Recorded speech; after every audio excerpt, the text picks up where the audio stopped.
கட்டுரை சட்டசபையை விட்டு வெளிவந்த வீரர்களின் செய்கை.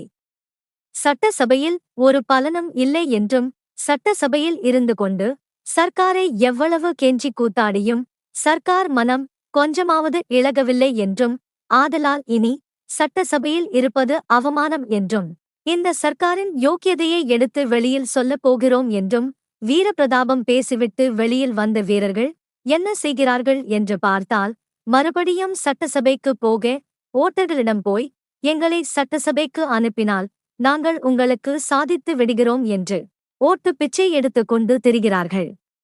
எம்மட்டோடு நிற்கிறார்களா என்று பார்த்தால், வீரபிரதாபம் பேசி விட்டு வந்த சட்டசபைக்கு அடுத்த கூட்டத்திற்கே போகிறார்கள். ஒரு கூட்டத்தின் பிரயாணப்படியை வாங்காமல் இருப்பதற்கு நமது வீரர்களுக்கு மனம் வரவில்லை. இதை அறிந்து அகில இந்திய ஒப்பற்ற தலைவர் திரு சீனிவாசய்யங்கார் போகும்படி உத்தரவு கொடுத்துவிட்டார்.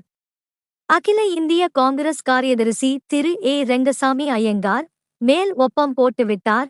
ஆகையால் சென்னை, கல்கத்தா, பஞ்சாப், அஸ்ஸாம் முதலிய மாகாண சட்டசபைகளுக்கு போய் தீர வேண்டும். அங்கு போய் செய்ய வேண்டிய பல முக்கியமான வேலைகள் இருக்கின்றன. நாங்கள் போகாவிட்டால் அநேக காரியம் கெட்டுப் போகும். போகாமல் நின்றுவிட்டால் ஓட்டர்களை ஏமாற்றி மோசம் செய்தது போல் ஆகிவிடும். ஆதலால் போகிறோம் என்ற டொண்டித் சமாதானத்துடன் சட்டசபைக்கும் செல்லுகின்றார்கள். இதில் ஏதாவது கடுகளவாவது நாணயமேனும் யோக்கிய பொறுப்பேனும் இருக்கிறதா?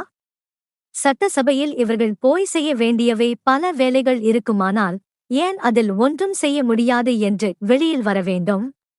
சர்க்காரை கெஞ்சியும் கூத்தாடியும் கேட்டும் ஒன்றும் செய்ய முடியாத காரியத்தை சர்க்காருடன் கோபித்துக் கொண்டு வீரபிரதாபம் பேசி வந்துவிட்டு திரும்பவும் போனால் சர்க்கார் இவர்களை எப்படி மதிப்பார்கள்? இவர்கள் கோருவதை எப்படி ஒப்புக்கொள்ள முடியும்? சட்டசபையை விட்டு வெளியில் வந்த பிறகு கல்கத்தா சட்டசபைக்கு அவசர சட்டத்தை தடுக்க வேண்டும் என்கிற முகாந்தரத்தின் பேரில் போய் பார்த்தார்களே, அவசர சட்டத்தை தடுக்க முடிந்ததா என்று கவனித்தார்களா?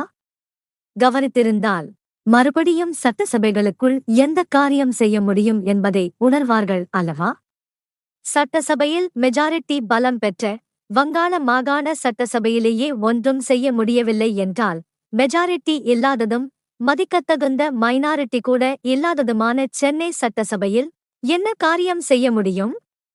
இதையெல்லாம் பொதுஜனங்கள் அறியமாட்டார்களா?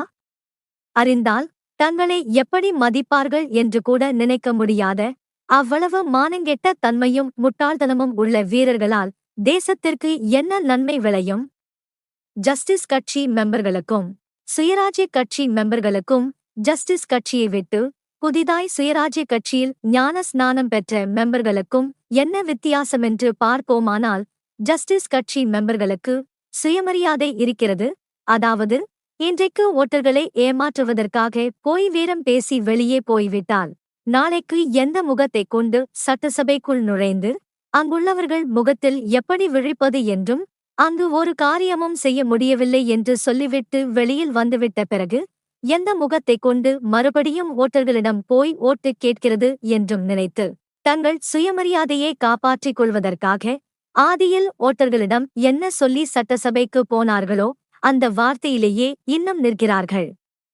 சுயராஜ்ய கட்சியாரோ சுயமரியாதை, மானம், வெட்கம் ஆகிய எல்லாவற்றையும் உதிர்த்துவிட்ட மாசில்லா பரிசுத்தவான்கள். ஆதலால் என்ன வேண்டுமானாலும் செய்யவும் எதை வேண்டுமானாலும் பேசவும் தயாராய் இருக்கிறார்கள், இன்னும் இருக்கப் போகிறார்கள். இவைதான் ஜஸ்டிஸ் கட்சிக்கும் காங்கிரசோடு இரண்டர கலந்த சுயராஜ்ய கட்சிக்கும் உள்ள வித்தியாசம். இந்தியாவின் விடுதலைக்கு, சுயமரியாதைக்கு, சுயராஜ்யத்திற்கு கையெழுத்து கூட போடத் தெரியாத மக்களை 100% பேராக உடைய பாரத தாயின் கற்பை காப்பதற்கு திரு சீனிவாசய்யங்கார் தலைவராகவும் திரு ஏ ரெங்கசாமி ஐயங்கார் காரியதரிசியாகவும் அடைய பெற்ற இந்தியாவே உனது பாக்கியமே பாக்கியம். ஜப்பானுக்கு வந்த பூகம்பம் உன்னை ஏன் மறந்துவிட்டதோ தெரியவில்லை. குடியரசு கட்டுரை, ஜூலை 4, 1926.